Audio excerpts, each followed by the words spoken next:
Clear? Topic है आपका optics, ठीक है। ऑप्टिक्स में आपके 3 चैप्टर्स आएंगे। एक चैप्टर होगा रिफ्लेक्शन, ये भी मुझे आपको ऑप्टिक्स में पढ़ाना, ठीक है, 4 chapter. 5th chapter is refraction, ये भी हमें ऑप्टिक्स में पढ़ना। और जो लास्ट चैप्टर आपका होगा फिजिक्स में वो होगा human I and the colourful world. अब ये ऑप्टिक्स है क्या? Optics is that branch of physics which deals with the study of light. Light के बारे में हम जो कुछ भी पढ़ते हैं उसको क्या बोलते हैं? ऑप्टिक्स। फिजिक्स के कई सारे पेपर होते हैं, खाली फिजिक्स जो है सब्जेक्ट ऐसा नहीं है कि फिजिक्स, इसमें बहुत से पेपर्स आते हैं। सॉलिड स्टेट होता है, एस्ट्रोफिजिक्स होती है, पार्टिकल फिजिक्स होती है, बहुत सारे पेपर है। क्लासिकल मैकेनिक्स होती है, काइनेमेटिक्स होती है, स्टैटिक्स होती है, डायनामिक्स होती है। तो ऑप्टिक्स फिजिक्स का वो पेपर है जिसमें हम लाइट की स्टडी करते हैं। Optics is that branch of physics in which we study about light. Light की क्या प्रॉपर्टीज होती है, लाइट कैसे ट्रैवल करती है, सब जो हम पढ़ते हैं ये पढ़ते हैं ऑप्टिक्स में। पहली हेडिंग डाली optics. Optics OPTICS, optics. OPTICS, optics. देखिए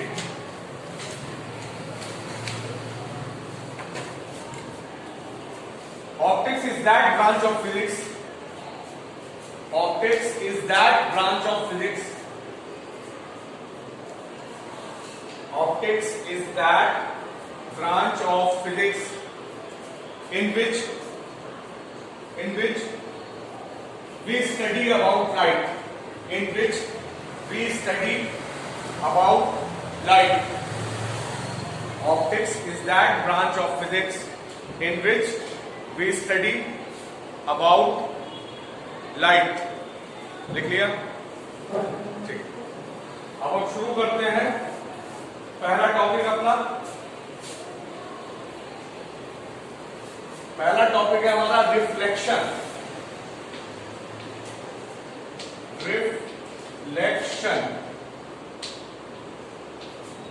लाइट का किसी भी स्मूथ और हाईली पॉलिश सरफेस से टकरा के वापस आना। लाइट का किसी भी स्मूथ और हाईली पॉलिश सरफेस से टकरा के वापस आना, इस प्रोसेस को बोलते हैं रिफ्लेक्शन। डेफिनेशन होगी the bouncing back of light, bouncing back of light after टकराइंग। टकराइंग के लिए क्या वर्ड यूज करेंगे? Striking. After striking through a चिकना, चिकने के लिए smooth polish surface, the process is called reflection. Definition लिखिए the bouncing back of light, the bouncing back of light, the bouncing back of light after the bouncing back of light after striking, STRIKING, after striking through a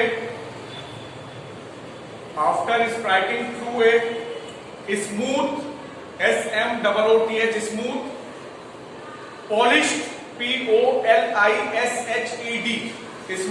POLISHED, smooth polished surface, comma, the process is called reflection. Smooth polished surface, the process is called reflection.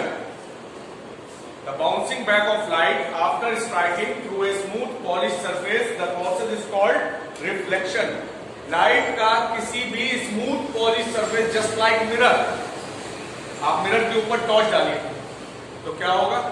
Torch की light जाएगी, टकराएगी और टकरा के दूसरी तरफ आपको दिखेगी। ये प्रोसेस क्या कहलाता है? रिफ्लेक्शन। मिरर के एक तरफ आप शक्ल देखते हैं, वो आपका होता है रिफ्लेक्टिंग सरफेस, दूसरी तरफ अगर आप मिरर को देखेंगे तो पीछे से पॉलिश होगा, मिरर।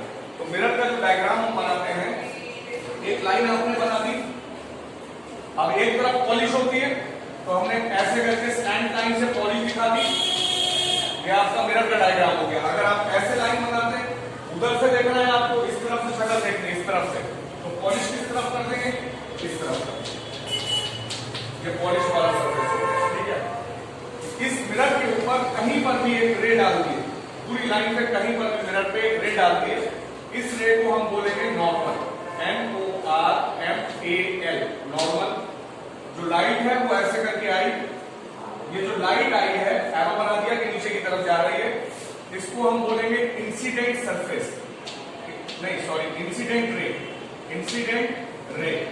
जो नीचे की तरफ आएगी उसको आप बोलेंगे इंसिडेंट रे। ये यहां पर आई, टकरा के वापस गई, रिफ्लेक्शन का प्रोसेस हुआ, टकराई और टकरा के वापस गई, जो रे वापस जाएगी इस रे को आप बोलेंगे reflected ray, reflected ray, incident ray और दूसरी रे आपने क्या बोली, रिफ्लेक्टेड रे। ये तीनों normal, incident ray, reflected ray जिस पॉइंट पर मीट करते हैं इस पॉइंट को हम नाम देते हैं point of incidence, point of incidence, point of incidence. इतनी बात क्लियर है? मिरर हो गया, एक रे आई, इस रे को क्या बोला, इंसिडेंट रे, जो टकरा के गई उसको क्या बोला, रिफ्लेक्टेड रे, जो बीच में थी उसको क्या बोला, नॉर्मल, तीनों जिस जगह पे मिले उसको क्या बोला, पॉइंट ऑफ इंसिडेंस। अब आगे इंसिडेंट रे और नॉर्मल के बीच में जो एंगल बनेगा, the angle formed between incident ray and normal is small I. क्या होगा, स्मॉल आई। स्मॉल आई को हम बोलेंगे angle of incidence, angle of incidence, angle of incidence. ये जो रिफ्लेक्टेड रे और नॉर्मल के बीच में एंगल बनेगा ये स्मॉल आर हो जाएगा। स्मॉल आर को बोलेंगे हम angle of reflection, angle of reflection, angle of reflection. इतनी बात क्लियर? मिरर हो गया, जो लाइट आई उसको क्या बोला, जो लाइट रे आई उसको क्या बोला, जो टकरा के वापस गई उसको क्या बोला, बीच में जो है उसको क्या बोला, the angle form between incident ray and normal is called I. को बोलते क्या है, the angle form between reflected ray and normal is called, it is denoted bye diagram बनाइए।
हो गया। पहले हेडिंग क्या थी, optics, the branch of physics which deals with the study of light is called optics. उसके बाद definition क्या थी, रिफ्लेक्शन। रिफ्लेक्शन क्या होता है, the bouncing back of light, light पे टकरा के वापस आना after striking, the bouncing back of light after striking through a smooth polish surface, smooth polish surface, the process is called reflection. Diagram बनाते हैं, ठीक है। अब हेडिंग डालिए, laws of reflection, laws of reflection, laws of reflection, laws of reflection. First law सुनिए, heading डालिए, laws of reflection. पहला law, diagram देखते रहिएगा, the incident ray comma the reflected ray and the normal, the incident ray, incident है, the incident ray, the reflected ray and the normal all meet at point of incidence, all meet at point of incidence। पहला law हो गया, incident ray, reflected ray and the normal सब कहां पे meet करती हैं? Point of incidence.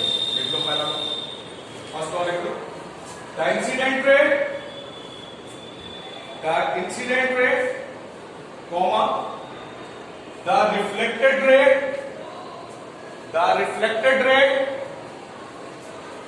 the incident ray comma the reflected ray and the normal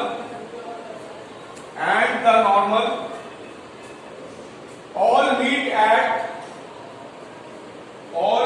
at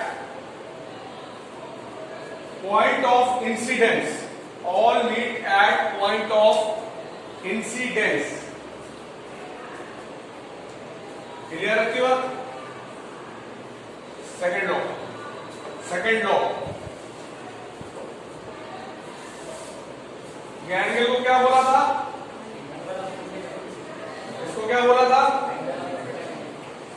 अगर ये 30 डिग्री है तो ये भी कितना होगा?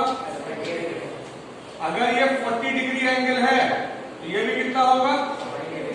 इसका मतलब सेकंड लॉ ये है, angle of incidence is always equals to angle of reflection, angle of incidence is always equals to angle of reflection। देखिए angle of incidence is always equals to angle of incidence is always equals to angle of reflection is always equals to angle of reflection।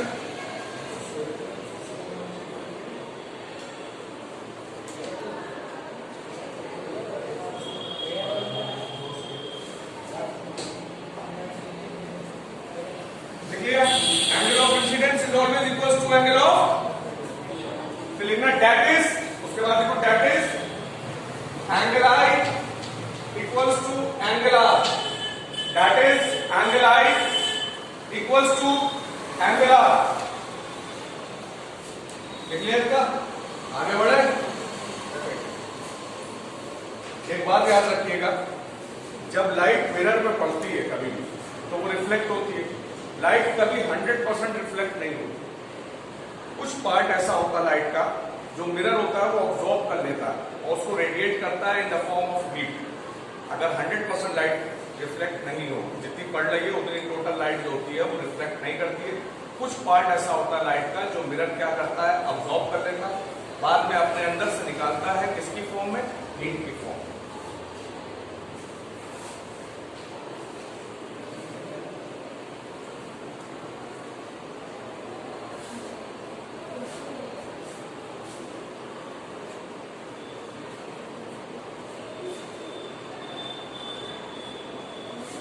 Types of mirrors, types of mirrors। Mirror किसका लिखा है? सही है। उदाहरण कुछ ऐसा बन गया अजीब सा तो समझ नहीं आया। Types of mirrors. हमारे कटोरे मिरर कितने तरीके के होते हैं? मिरर कितने तरीके के होते हैं?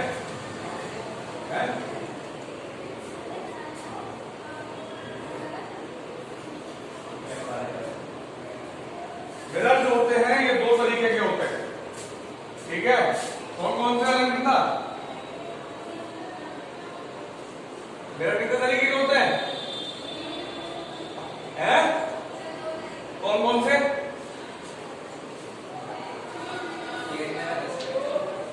Mirrors are of two types, ठीक है? पहला मिरर जो होगा वो सिंपली होगा प्लेन मिरर, जो आप लोगों के ड्रेसिंग टेबल वगैरह में होता है। घरों पे जो जितने भी मिरर होते हैं वो ज्यादातर प्लेन मिरर होते हैं, कहे कोई कुछ भी, लेकिन जो आपके घरों में शीशे होंगे वो ज्यादातर कौन से होंगे? Plane mirror. दूसरा जो आता है इसका पोर्शन वो आता है स्फेरिकल मिरर, प्लेन मिरर, और दूसरा क्या आता है? Spherical mirror. अब ये स्फेरिकल मिरर दो तरीकों में बट जाते हैं। इसमें एक आपका आ जाएगा कॉनकेव मिरर, मिरर। और जो अगला आएगा वो आ जाएगा कॉन्वेक्स मिरर। Convex mirror. एक आपका क्या आ जाएगा कॉनकेव मिरर, दूसरा क्या आ जाएगा, देखिए mirrors are of two types. Mirrors are of two types. First लिखिए plane mirror. Mirrors are of two types. पहला लिखिए प्लेन मिरर। नेक्स्ट लिखिए स्फेरिकल मिरर। प्लेन मिरर और नेक्स्ट लिखिए spherical mirror. SPHERICAL plane mirror. और अगला क्या लिखा स्फेरिकल मिरर। हेडिंग डालिए plane mirror. Next heading is plane mirror.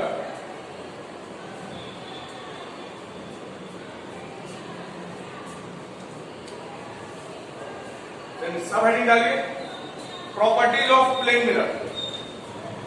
Properties of plane mirror. Properties of plane mirror. पहले heading डाली प्लेन मिरर, उसके बाद सब हेडिंग क्या डाली प्रॉपर्टीज ऑफ प्लेन मिरर। आओ फिर पहला जादू दिखा।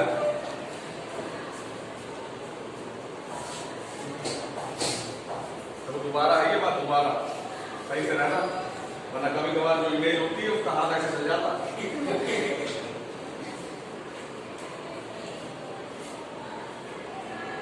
मैं ऑब्जेक्ट वो चीज होगी जिसकी इमेज बन रही। बीच में शीशा लगा हुआ, ठीक है, ये मेरी इमेज बन रही है। इसका मतलब मैं ऑब्जेक्ट हूं, ये मेरी इमेज बन रही है, मैं जैसा करूंगा वैसा ये करेंगे, ठीक है। अब देखिए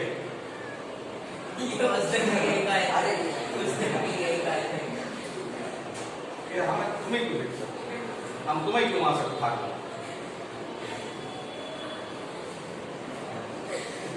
देखिए मैंने अपना राइट हैंड उठाया, इसने अपना कौन सा, जो मेरी इमेज है इसका कौन सा हैंड है, लेफ्ट हैंड। आप जब शीशे में खड़े होंगे तो अगर दोनों हाथ आप अपने चिपकाएंगे इमेज से, ऐसे तो चिपक जाएंगे, ठीक है। तो अब एक हाथ नीचे कर लिया, ये मेरा राइट हैंड है, मैं ऑब्जेक्ट हूं। इमेज का कौन सा है, इमेज का लेफ्ट हैंड होगा। मिरर में क्या होता है, जब आप मिरर में अपनी इमेज देखते हैं तो जो ऑब्जेक्ट की राइट साइड है वो इमेज की कौन सी बन जाती है, लेफ्ट साइड। और ऑब्जेक्ट की अगर लेफ्ट साइड होगी तो इमेज की क्या बन जाएगी। इस फिनोमेना को, इस प्रोसेस को बोलते हैं लेटरल इन्वर्जन। Lateral inversion. जब ये एम्बुलेंस उल्टा इसी वजह से लिखा होता है, कुछ अल्फाबेट्स उल्टे लिखे होते हैं ताकि जब कोई गाड़ी चला रहा हो वो अपने साइड मिरर में देखे तो उसे पता चल जाए कि एम्बुलेंस है, उसको पढ़ने में सीधा है। जब भी एम्बुलेंस को पढ़ेगा शीशे में तो उसे बिल्कुल सीधा पढ़ने में आएगा। अगर एम्बुलेंस को उस तरीके से वो ना लिखें, जब वो देखेगा तो बहुत देर उसके समझ में नहीं आएगा ये लिखा हुआ क्या है। तो उस तरीके से उसके अल्फाबेट जो होते हैं पहले उल्टे लिख दिए जाते हैं, कुछ अल्फाबेट। हर अल्फाबेट नहीं पलटता, हर अल्फाबेट नहीं पलटता। ए है, ए को तुम शीशे में देखोगे जब भी तुम्हें ए ही दिखेगा, लेकिन बहुत से अल्फाबेट जो होते हैं वो उल्टे लिखने लगते हैं, बहुत सारे। तो एम्बुलेंस के अंदर कुछ अल्फाबेट्स ऐसे होते हैं जो उल्टे लिखे जाते हैं ताकि जब जो बाइक चला रहा है या कार चला रहा है वो अपने साइड मिरर में देखे। जैसे मान लो बाइक की तो कोई बात नहीं, एम्बुलेंस की आवाज सुनाई दी जाएगी, लेकिन अगर कार में कोई शीशे बंद करा हुआ तो फिर ये गाना बजा रहा है बहुत तेज, कार के अंदर शीशे चढ़े हुए गाना बजा रहा है, तो एम्बुलेंस जब साइड में आएगी वो ऐसे करके देखेगा, शीशे के साइड मिरर में लोग देखते हैं तो वो चीज सीधी दिखेगी, वो साइड दे देगा, एम्बुलेंस सीधे जाएगी। तो मिरर के अंदर फिनोमेना होता है लेटरल इन्वर्जन। लेटरल इन्वर्जन का मतलब हो गया जो ऑब्जेक्ट की राइट साइड, मैं ऑब्जेक्ट हूं, मेरी जो राइट साइड है वो इमेज की क्या बन जाएगी, लेफ्ट साइड। देखिए पहला पॉइंट, पहली प्रॉपर्टी लिखिए, it shows the phenomena of, it shows the phenomena of, it shows the phenomena of lateral inversion, it shows the phenomena of lateral inversion। lateral inversion समझ गए, बताओ भाई, अवस्थी डीबी पांडे बताओ।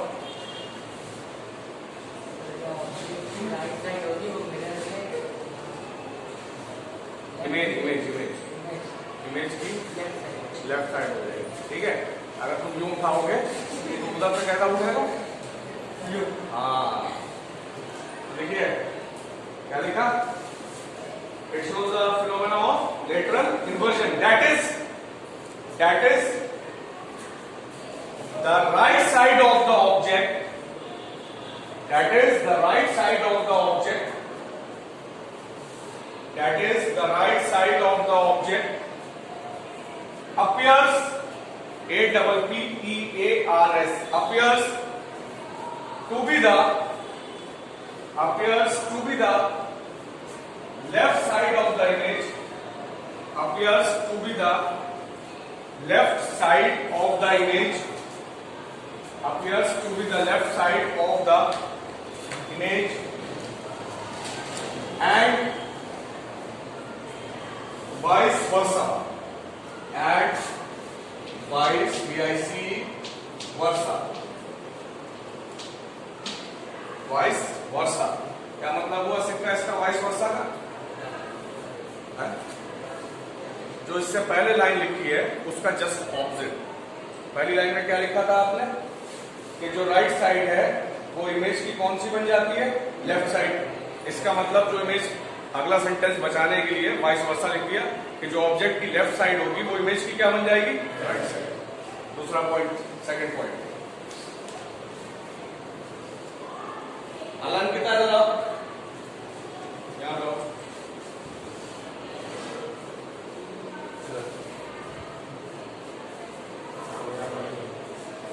अब देखिए ऑब्जेक्ट हो गया इमेज, अब मैं पीछे के लिए बढ़ा तो इमेज के साथ क्या होगा, पीछे बढ़ेगा, और बढ़ा मैं पीछे, इमेज और पीछे आई।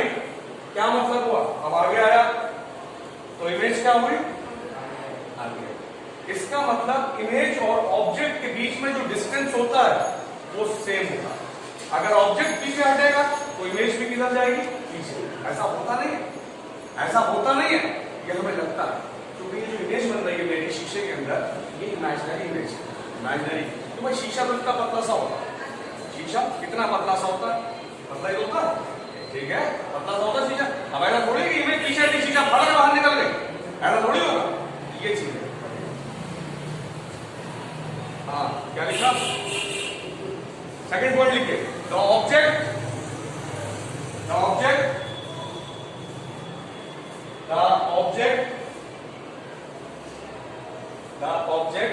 is at the same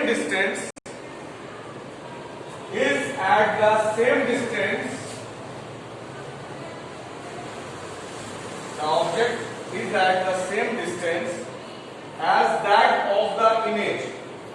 The object is at the same distance as that of the image. The object is at the same distance as that of the image. Clear हो गई ये बात? बताओ सिक्का, हम अपने आप को पूरा देखना चाहते हैं शीशे में, तो शीशे का मिनिमम साइज कितना होना चाहिए? बताया तो बेटा, ये नहीं था मैंने बताया, तो सब था मैंने।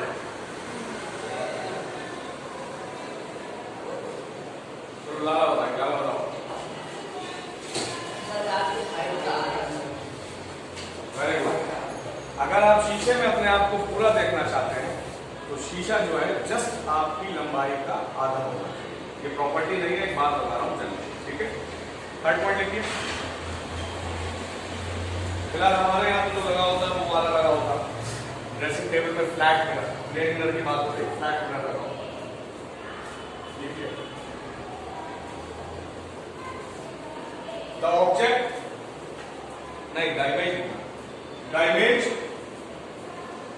the image is of the same size, the image is of the same size, the image is of the same size as that of the object.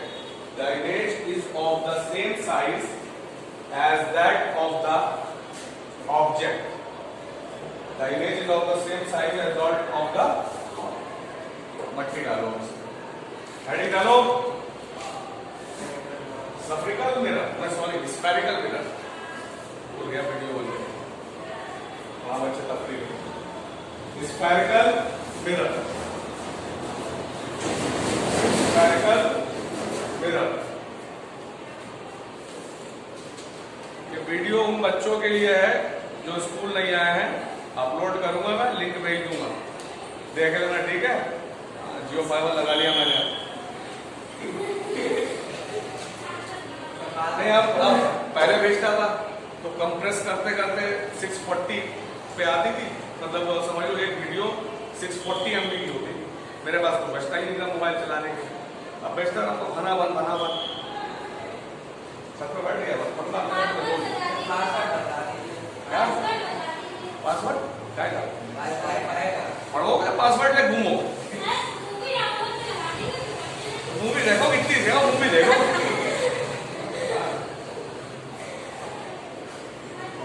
Heading डालो, स्फेरिकल मिरर, स्फेरिकल मिरर।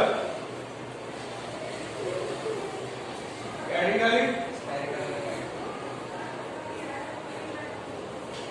तो कुछ spherical mirror क्यों कहते हैं? क्योंकि ये जो mirror बनाते हैं, चाहे कॉन्वेक्स बनाए चाहे कॉनकेव बनाए, ये एक स्फीयर का पार्ट होता है। किसका पार्ट होता है? स्फीयर का एक हिस्सा होता है। पढ़े, मूवी डाउनलोड करवा पड़े। स्फीयर क्या होता है? बस खत्म बात। कोई एग्जांपल दो।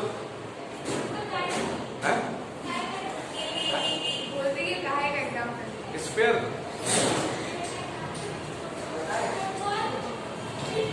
सिक्का बताना, बैठ जाओ जरा। हाँ, सिक्का साहब बताइए। Football, very good. जो फुटबॉल होती है वो एक तरह से क्या होती है? स्फीयर। ज्यादा बड़ा पहुंच जाते हैं फुटबॉल, अगर ये प्लास्टिक की बॉल भी कहते हैं तब भी चल जाता है। ये बड़ी चीज देखते हैं हमें, स्फीयर। प्लास्टिक की बॉल होती है बच्चों के खेलने वाली, वो भी एक किस्म का स्फीयर है। वो इधर से भी होगा गोल, इधर से भी गोल होगा, इधर से भी होगा, इधर से, ऑल स्फीयर होता है, ठीक है। तो ये जो शीशे बनाए जाते हैं, कॉनकेव मिरर और कॉन्वेक्स मिरर, ये स्फीयर के पार्ट होते हैं। किसके पार्ट होते हैं? स्फीयर। लिखिए, हेडिंग डालिए, स्फेरिकल मिरर। देखिए, it is the part of the, it is the part of the hollow sphere. It is the part of the hollow, HOLLOW. It is the part of the hollow sphere from which the mirror forms. It is the part of the hollow sphere from which the mirror forms. From which the mirror forms. Next line लिखिए. It is of two types. It is of two types. It is of two types. पहली heading डालिए, concave mirror.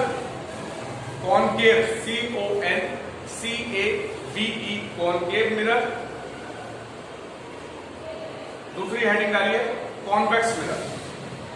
Convex, पहला concave है, मतलब heading नहीं, sorry, पहला concave है, दूसरा क्या है? कॉन्वेक्स। लाइन से लिखिए। अब हेडिंग डालिए, कॉनकेव मिरर। अब हेडिंग डालिए, कॉनकेव मिरर। देखिए, पहला देखिए, फर्स्ट कॉनकेव मिरर।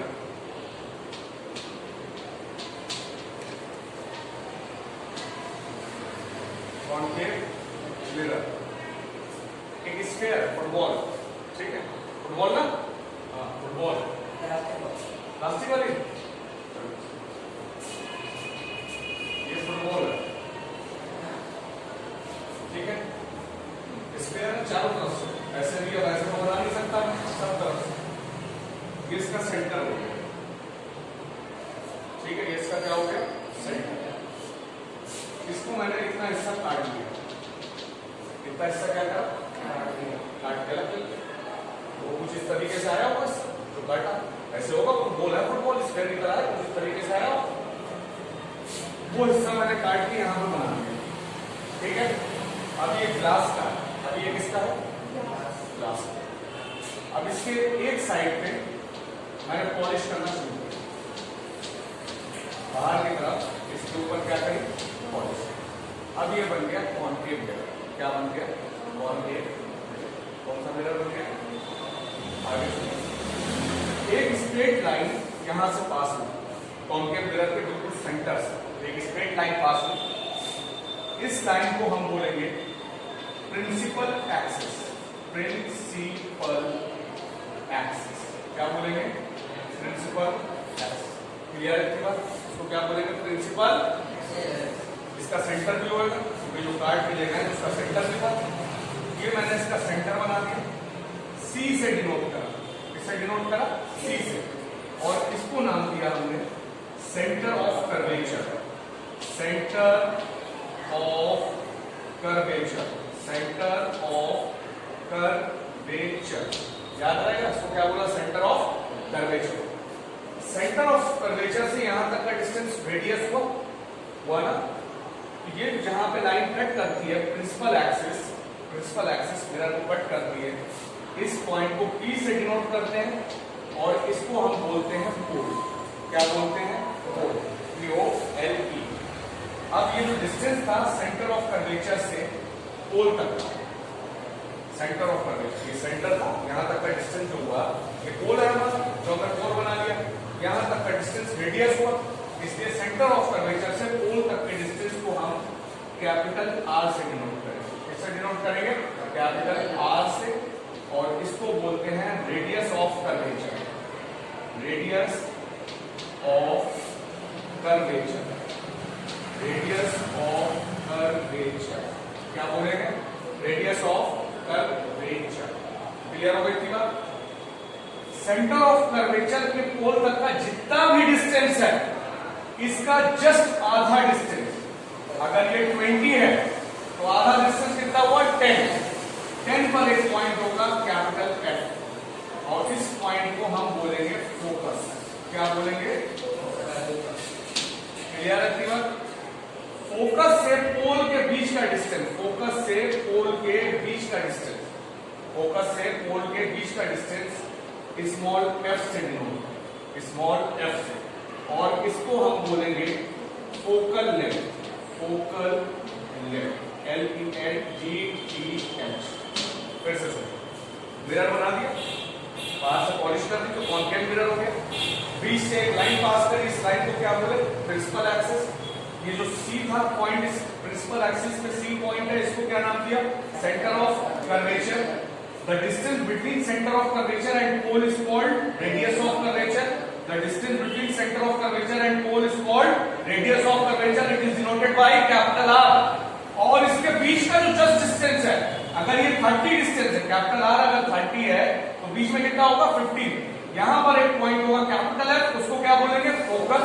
और फोकस से पोल के बीच की जो दूरी है वो फोकल लेंथ कहलाएगी। इसे स्मॉल f से डिनोट करें डायग्राम में।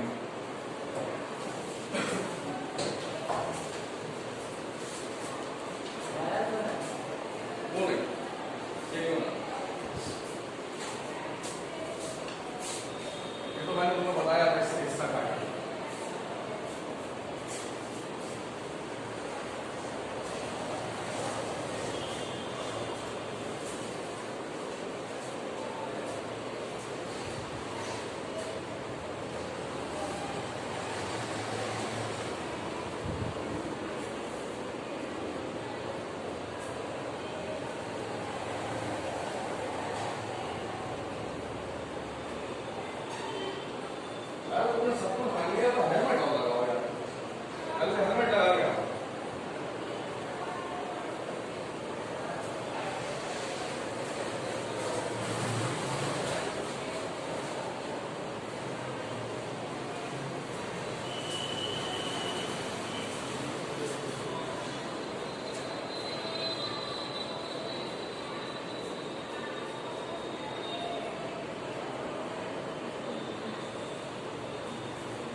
सुनिए, अब इसकी डेफिनेशन लिखनी, ठीक है। पहले डालिए प्रिंसिपल एक्सिस हेडिंग, डालिए principal axis, principal axis, principal axis. ये जो प्रिंसिपल एक्सिस है, ये कौन कौन से पॉइंट से पास कर रही है डायग्राम में? एफ टी सी, 3 पॉइंट से कर रही है। कोई भी 2 पॉइंट्स लिखेंगे डेफिनेशन में। देखो, it is an imaginary line, it is an imaginary line, it is an imaginary line,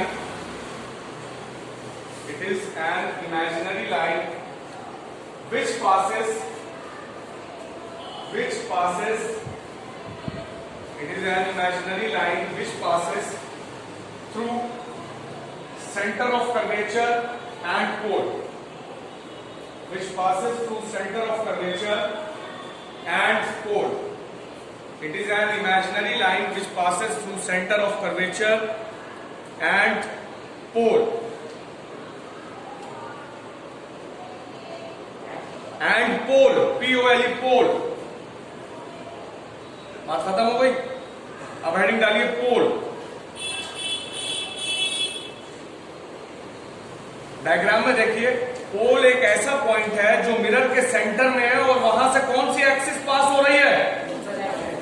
देखिए definition, it is a point present between the mirror, present between the mirror, it is a point present between the mirror through which principal axis passes, through which principal axis passes, through which principal axis passes। Clear हो गई बात? Clear? Heading डालो focal length, FOCAL, FOCAL, focal length. डालिए heading, focal length किसके बीच का distance है? Focus और, लिखिए the distance between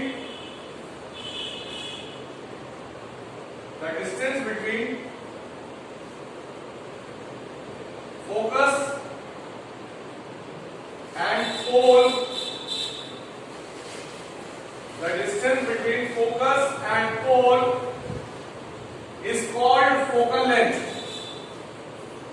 The distance between focus and pole is called focal length। लिख लिया? फोकल लेंथ को छोटे एफ से डिनोट करा है कैपिटल एफ से? देखिए, it is denoted bye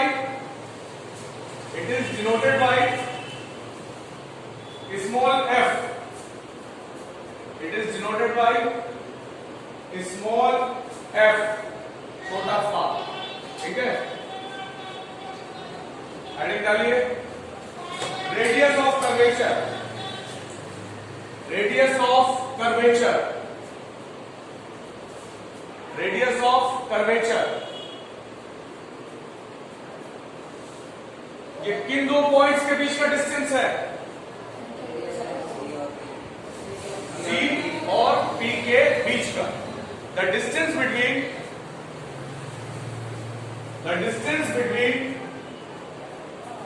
centre of curvature,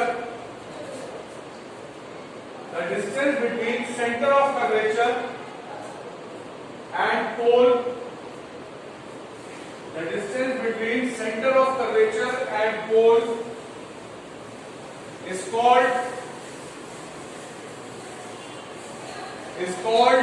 radius of curvature, is called radius of curvature। It is denoted by capital R, it is denoted by capital R।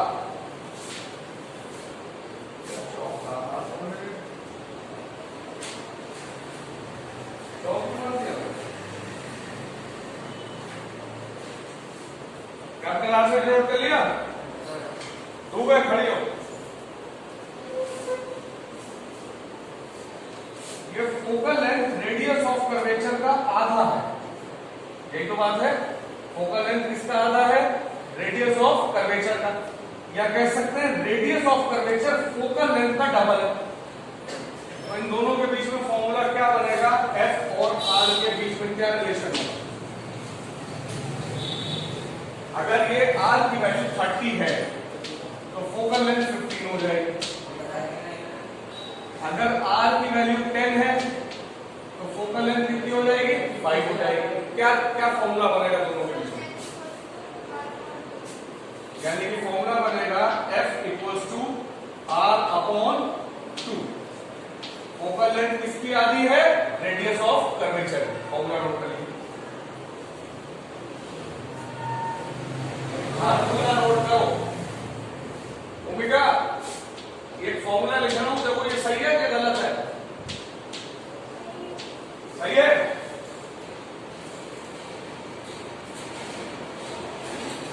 Formula सही है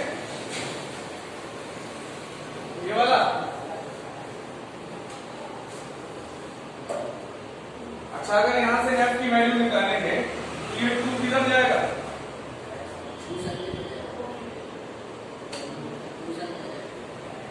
upon में आ जाएगा। कोई तो formula बन जाएगा, first to R by 2 same बन जाएगा, दोनों सेम है। क्लियर? हेडिंग डालो फोकस। फोकस यार बताना दोनों के हाथ को।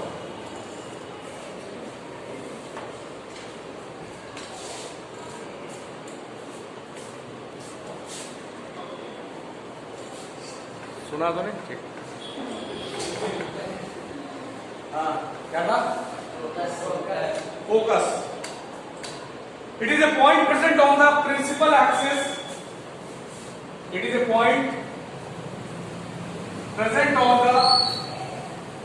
It is a point present on the principal axis. Principal axis, where all the rays RAYS, where all the rays coming parallel to the principal axis,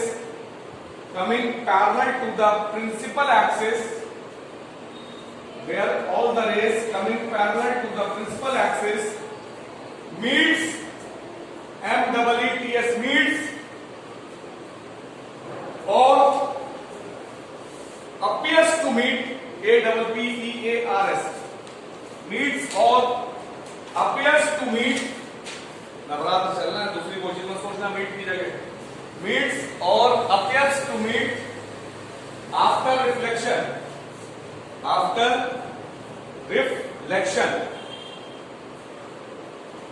देख लिया? आपको बताया, इसमें लिखाया है।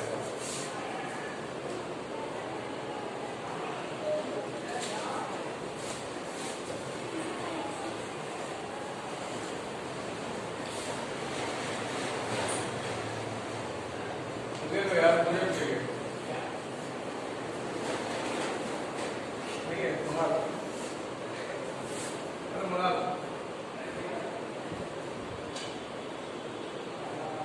देखिए कॉन्केव मिरर फोकस की डेफिनेशन इस कॉन्केव मिरर सक्सेसफुल टाइमिंग होगी 9% की 8:20. You will come to school at 8:20. You will begin your classes at 8:30 approximately, and departure time will be 11:30.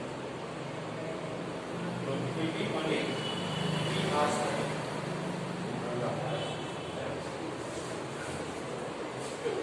एक घंटे की बात हो रही थी सर, 1 घंटे से लेक्चर चल रही है।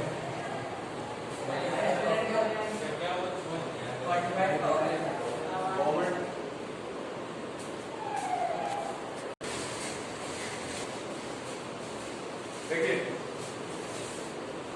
इस कॉन्केव मिरर को कन्वर्जिंग मिरर भी बोलते हैं। कन्वर्जिंग मिरर क्या बोलते हैं? Converging mirror. अब कन्वर्जिंग मिरर क्यों बोलते हैं, नया नाम है क्यों? अब इस कन्वर्जिंग वर्ड से फोकस की डेफिनेशन भी जुड़ी हुई है। जितनी भी लाइट रेज पैरेलल आएंगी, जितनी भी लाइट रेज पैरेलल आएंगी, जितनी भी लाइट रेज पैरेलल आएंगी, ये सब को इकट्ठा कर देगा फोकस। कहां पे इकट्ठा कर देगा? फोकस को मीट करेंगे। जितनी भी लाइट रेज मिरर के पैरेलल मतलब प्रिंसिपल एक्सिस के पैरेलल जाएंगी, ये सबको कहां पे इकट्ठा कर देगा? फोकस। इसलिए इस मिरर को क्या बोलते हैं? Converging mirror. क्या बोलते हैं? Converging mirror. बात क्लियर हो गई? जितनी भी पैरेलल लाइट आएगी सबको कहां पे इकट्ठा कर देगा? फोकस। अब फोकस की डेफिनेशन पढ़ो, वो भी क्लियर हो जाएगी। पढ़िए जरा, बस मीट्स पढ़ना, अपीयर्स टू मीट वर्ड मत पढ़ना। ये पॉइंट है प्रिंसिपल एक्सिस पे, जहां पर सारी रेज जो कि पैरेलल जा रही है प्रिंसिपल एक्सिस के, रिफ्लेक्शन के बाद मीट करती है। और वो जो वर्ड लिखा है मैंने अपीयर्स टू मीट, वो मैंने दो डेफिनेशन मिला दी, कॉनकेव वाली और कॉन्वेक्स वाली। एक याद करना है बेटा, ये कन्वर्जिंग मिरर है। हर मिरर का एक फोकस होता है। फोकस तुम जब मैग्नीफाइंग ग्लास लोगे, वो लेंस है, जब उसे सूरज के सामने डालोगे तो जितनी लाइट रे आती है उसकी प्रॉपर्टी है वो एक जगह पर सर्किल आता है। अगर मैग्नीफाइंग ग्लास लोगे और डालो पेपर जलाने के लिए, तो एक जगह पर सर्किल आ जाएगा बहुत शार्प सा, वो उसका फोकस होगा। सारी रेज आके इकट्ठा होगा, भद्राटा जला दे।